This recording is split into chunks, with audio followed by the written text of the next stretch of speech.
A common misconception about studying art history is that your studies are conducted in these beautiful places, museums, galleries. And while that is true to some extent, especially if you are going on a study trip, you're doing field work, or you're studying specifically an artwork that is available to you in a collection nearby. But most of the time, or a big chunk of it, of my studies at least, are done at the library or here in my couch, and sometimes by my desk. So considering that, for me, it's very important that I have a space around me where I can be both creative, but I also want to be able to focus, to be able to read or write. I want my space around me to feel harmonious and to be truly a place where I can concentrate and feel inspired. So when it was time for me to get a new couch, I knew I wanted the pink couch of my dream. And I found one, and it's the Teddy Sofa by Omo. So for this video, I wanted to sit down and walk you through my thought process of getting this couch, why I chose it,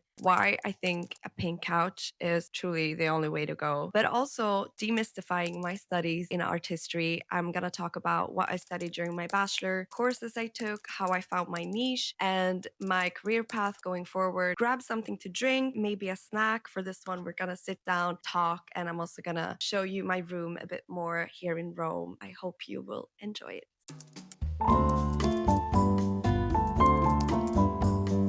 If you see me all sweaty, by the way, it's because I am. So let's talk a bit more in detail how I came to the conclusion to get this couch, why I chose this color. If you go on Omo's website, you can see that they have a lot of different nice colors. I was struggling quite a bit to choose. I have these very like sage green wallpapers because this apartment hasn't been renovated, I believe, since the 70s. So these are the original wallpapers that were once put in here. And if you look on the color wheel, opposite of green is pink. With that said, I knew that pink would look very good in my sage green room. Now, the second big factor when choosing the sofa is what I think the Omo brand and the Teddy sofa is famous for. It is the versatility of the couch. I've been living abroad now, and I say abroad because technically Italy is also my home, but I grew up in Sweden, as you may know. So I moved to Italy from Sweden. So we moved to LA. Nearly 4 years ago now. So I want to be able to host my friends when they come to visit. Now I have a perfect place for not only one person, but two people can easily stay over, because this couch, as you can see, get converted into a double bed. That is also a very big factor, that you do get 2-in-1, and it's not the typical sofa bed that it's like very heavy. This one comes and it's the easiest assembly because all of the parts are the same. It's very convenient, and it's very light and manageable and easy to move around, and I do like that because my room, it's big, but it's not that big, you know. So as promised, I wanted to show you a bit more of my room. This is my desk, and I mainly get ready here, so I have all of my makeup and skincare in this drawer, which is actually very convenient.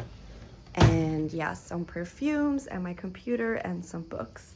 Then I have my bed, which I actually is a bit too big for this room. Oh my god, that annoys me so much. Wait, I got that one in Milan and I brought it to Rome. Then I have this little furniture piece. This is an old record player, I believe from the 50s. And I also have some books. As you can see, I got this like gorgeous vintage magazine from my last trip in Japan. And yeah, also my journal, some books, also this poster. And moving on, we have the balcony that you are well familiar with now, because it's truly the showstopper of this apartment. And yeah, that's my view every day, and I'm very blessed to have this amazing view. So going back in, we obviously have the couch, and as you can see, this vintage rose antique color fits so beautifully. I think it's even better IRL than it is on the website. As you can see, with the sage green wallpaper, it really like makes the room so harmonious. And I do really like these type of more muted colors, but still having color in the space you live in is like very important for me. I don't like the beige aesthetic at all. In fact, I'm gonna switch out this carpet eventually. It is a handmade Moroccan rug that I got when I was living in Stockholm and I brought it down, but I'm kind of leaning towards now getting more of a deep burgundy Persian carpet. I just need to thrift one, honestly, so I'm waiting for that. I think it would look really, really good with the pink. I love pink and red, and yeah, as you can see, pink and green is so nice. This beautiful soft cushion covers. I mean, it looks great, and it's also very comfy, both as a couch and for sleeping and having friends over. And this is literally the assembly process. You just stack these two mattresses on top of each other, and the pillows goes on the back, and then you have these chrome holders that you can like adjust very, very easily as well, but I just keep them like that, and it goes well with the lamp that I have as well. Yes, I think that was all. Let's go to the second part of the video.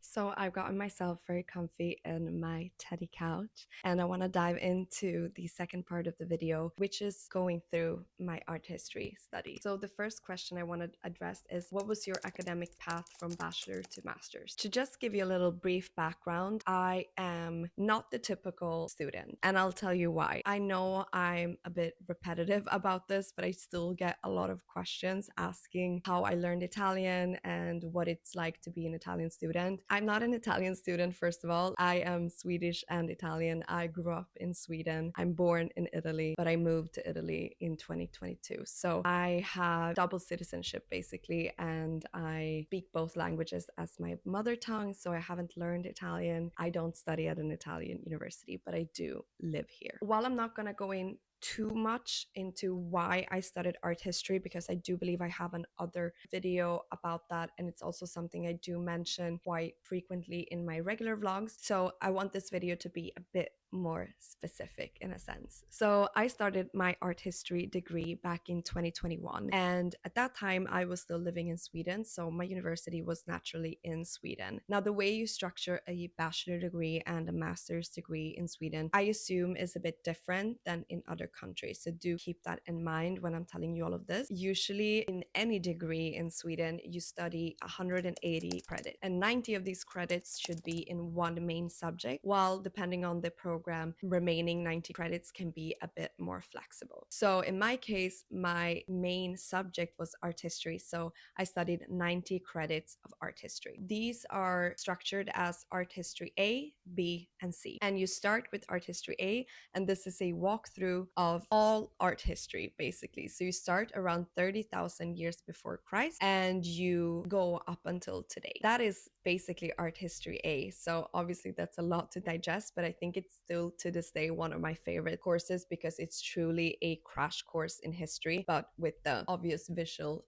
aspect. Now, art history B is already a bit different. The main takeaway was the theory and method. So that is the first introduction of how art history research is actually conducted, and also theory and method that are common practices and that you will most likely use when you're writing both your bachelor thesis and your master's thesis. There were also some other courses and a one that you could select, and in my case I studied fashion and interior design of the 20th century. Art history C is the final course you need to be able to graduate with an art history degree in Sweden, so that includes also art history theory and method, but on a more advanced level. Then we had classics and thesis in reading, so that was where I chose Linda Nee, The Female Nude. So it was a bit of an essay course where you took a theoretical literature work in art history and you wrote an essay about it. And then the bigger chunk of art history C is obviously writing your bachelor thesis. Before I dive into my bachelor thesis though, I wanted to also talk about the other courses I took. I'm not going to mention all of them because there were quite a lot, and I also had some courses prior that I was able to credit. The main chunk of my bachelor degree was art history courses. Naturally, I also went on an exchange in Milan. On my exchange, I studied fenomenologia e critica di arte, digital indie arts, storia dell'arte moderna with focus on Siena, and storia dell'arte moderna. So storia dell'arte moderna are usually in Italy focused from the 14th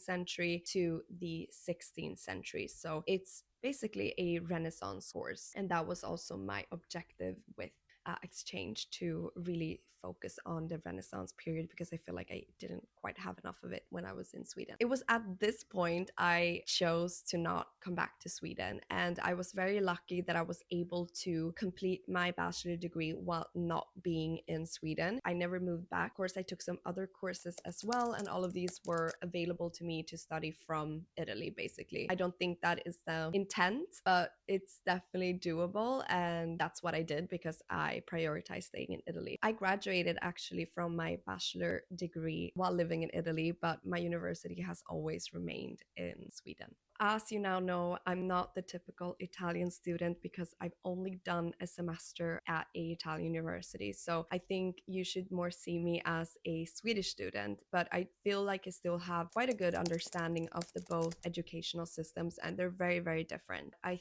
think what is also kind of the common conception with the Italian system is that it's very focused, at least on a bachelor level, on memorization. The exams were very specific around period and style and artist and title of artwork, and very like memorization, while most of my exams during my bachelor degree in Sweden was essays, and a lot of them were done from home, and that would entail, for example, a limited amount of days where we could sit with our computers and also have all of the bibliography available, obviously, and of course internet. And you would have longer essay questions, and your grade would be decided kind of how much analytical depth your essay had. It would also be difficult to kind of finish the essays in time if you hadn't followed the course along, because there would be very specific questions and you would have to give proper quotations to the bibliography that was given by the professor. And some of these books were, especially in the beginning, very, very big. So if you hadn't followed along, it will take a lot of time for you to read into the subject and then also give a like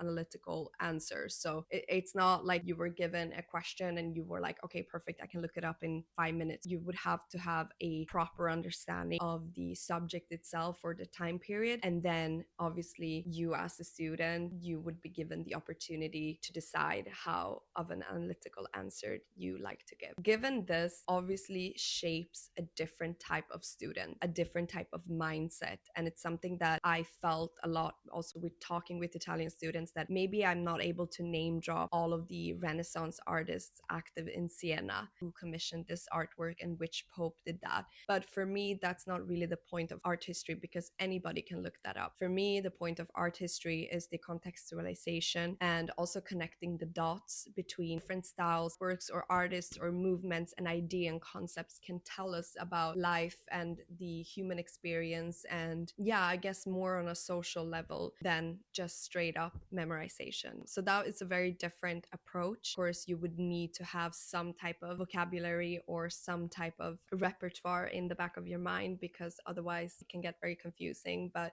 I think also that comes with time. The more you study the subject, the more you read about it, the more the puzzle bits will fall into place naturally. So a common question I get is how I found my niche within art history, and I have to say it came quite naturally. Obviously, you know, I'm born in Rome, so the Roman period for me was always very intriguing and very interesting. I think antiquity, all of the courses, a lot of the selective courses at least that I chose, were focused on the Mediterranean and Mediterranean archaeology and antiquity. I think I've always had a fascination for these time periods. I've also found the Egyptian period super interesting, and I guess that is shaped by your experiences and maybe your environment and what you're exposed to. I guess the big turning point for me was when I was choosing between a subject for my bachelor thesis. So throughout my art history degree in general, I've always had a gender feminist critical lens, because I think there's so much yet to be discovered. The feminist movement has had a real upswing within art history from the 70s and forward, and there's been a lot of great work, but I think there's even more to do, and especially on time periods that are not modern or contemporary. So when I was deciding what to write about, I was choosing between one of my favorite Swedish artists, actually one of her posters, Sigrid Hjertén, because I think she had such an interesting life and such an interesting career. She was one of the students of Matisse. Her husband was also a famous Swedish artist within the modernist movement called Isak Grunewald. So I think there was a lot of very interesting aspects. She was also struggling a lot with mental health. She passed away due to a failed lobotomy. There was already quite a lot of research done on this. My mom actually sent me, have you seen these skinny girls in Sicily, like in the mosaics? Maybe you should look into this. And when I did, I realized that, wow, there's an entire world here around Roman art that is yet to be discovered. I presented these two ideas to my professor at the time, or my supervisor, and he said, no, go for the mosaics. This can be really good. And he was right. So I wrote my thesis on the bikini girls of Piazza Armerina, specifically that mosaic, and I was kind of shocked actually, considering how unique that image is, how little has been written about it from a feminist or from a gendered perspective. So this kind of opened up a world to me that I was very eager to continue to pursue even after my bachelor degree. I guess there isn't a cookie cutter way to find what you want to write about. Follow your gut feeling and look into what is inspiring you and what you feel like you want to learn more about. Once you found that, start reading what other people have already written about it, what books are published, because you're gonna find out pretty quickly if there's a lot written about it from the same angle that you want to approach it or not. I swear, when it's like this hot outside and also inside, you just get so tired so easily. So I had to eat some food and have a bit of iced water and just lay down for a bit. Now I have more energy, and we're gonna get back into my studies and art history and my master's. So when I graduated in 2024, I knew I did not want to move back to Sweden. I wanted to stay in Italy, and I felt like I wasn't quite done with art history. So I found this master's degree in art history at the same university, Uppsala University in Sweden. And it's a very flexible degree. You can kind of mold it the way you want to, which for me is very important because my research topic obviously has a bit of a gray zone to it, right? Because most people that go into Roman art, but not all, also have a background in archaeology. This has been a bit of a limiting thing for me actually, and it does make me wonder if I should have gone more towards archaeology in the beginning. But then when I talked to a professor on a PhD level, she said that when you go towards a PhD, it's not going to be as important as it might be when applying for scholarships or programs or whatever it can be, courses at other institutions. So in Sweden, though, you have the faculty of art history, you have the faculty of archaeology, and then you have the faculty called ancient culture studies, basically. And I think in retrospect, probably that's what I would have studied. But on the other hand, from what I know, they're not as flexible as the art history faculty. So I wouldn't have been able to stay in Rome.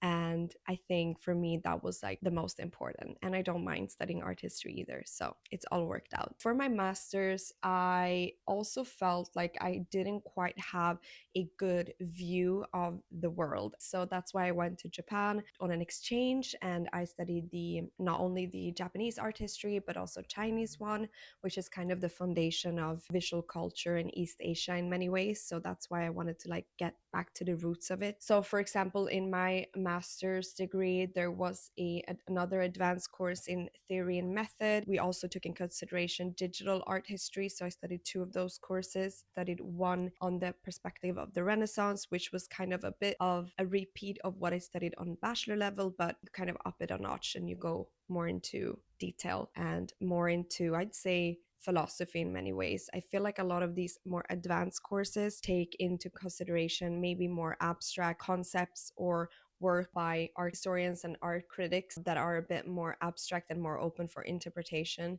than what you do on a bachelor degree. And then I also studied a other course that's called Art Context and Displays in Renaissance and Baroque Italy, and that's why A lot of people from my course in Sweden came down to Rome. If you saw one of my previous vlogs, that was the reason. So we went to a lot of museums.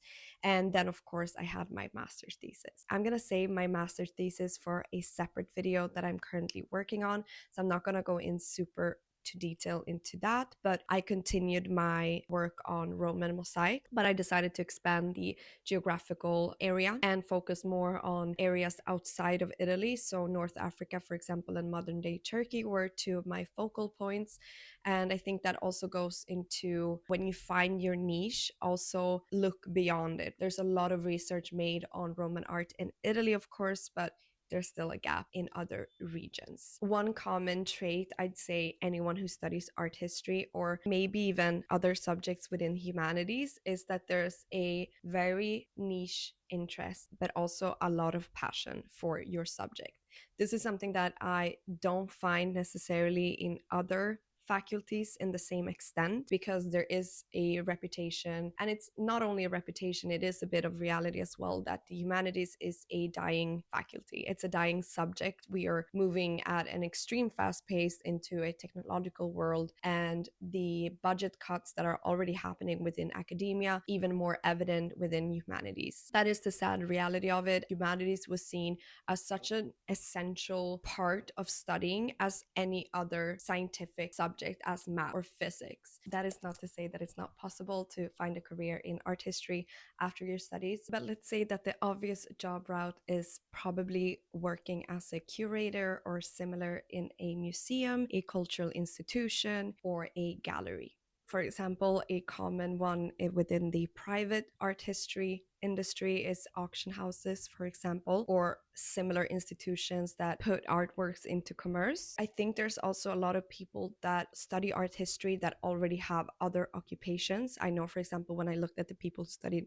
the masters with me, a lot of them had other degrees already or other jobs. For example, my background obviously is in communication. That is my job at the end of the day, but my interest is art history. Would I want to one day maybe only make money from art history? Yes. Do I think it's possible? Yes. Are there other degrees that are gonna result in a job in a industry that hires a lot more than the art historical one? Yeah, for sure. Absolutely. And that's something that you have to take in consideration. The last option, which I think a lot of people start being more drawn to, because I think there's something really pleasant with studying that is more slow paced and more reflective, I guess, and more the complete opposite from where our world is going. If we look at like technology and socials and everything that is hyper modern, studying art history or humanities is a different way to approach both your studies, but also I feel like the life that you create when you engage in these topics. So another possible career path, of course, is to stay within academia and do a PhD. As I said, I think this is something that more and more people are being more drawn to. For myself, I think that would be a very, very exciting opportunity if I ever get there, to be able to do what I find to be really fun with my degree, which was researching a topic and getting to new conclusions that might have been unseen by previous scholars. If you're able to do that and also be paid for it, I think that is like a smashing career. I wouldn't mind combining it with teaching in my subject, for example, as well. So I hope I covered some of the basics, let's say, about my degree, what I studied, what my day-to-day looks like. Now you know it's a lot of reading that I do, both in my teddy sofa as I do in the library. Please let me know if you have any more questions. I am making a video also specifically on my theses and my research topics. And if you're also looking for a new, very nice couch, you can find them on Almost website. I have linked the specific one in the description code if you're curious. And they ship worldwide, by the way. So thank you so much for staying with me all of this time. And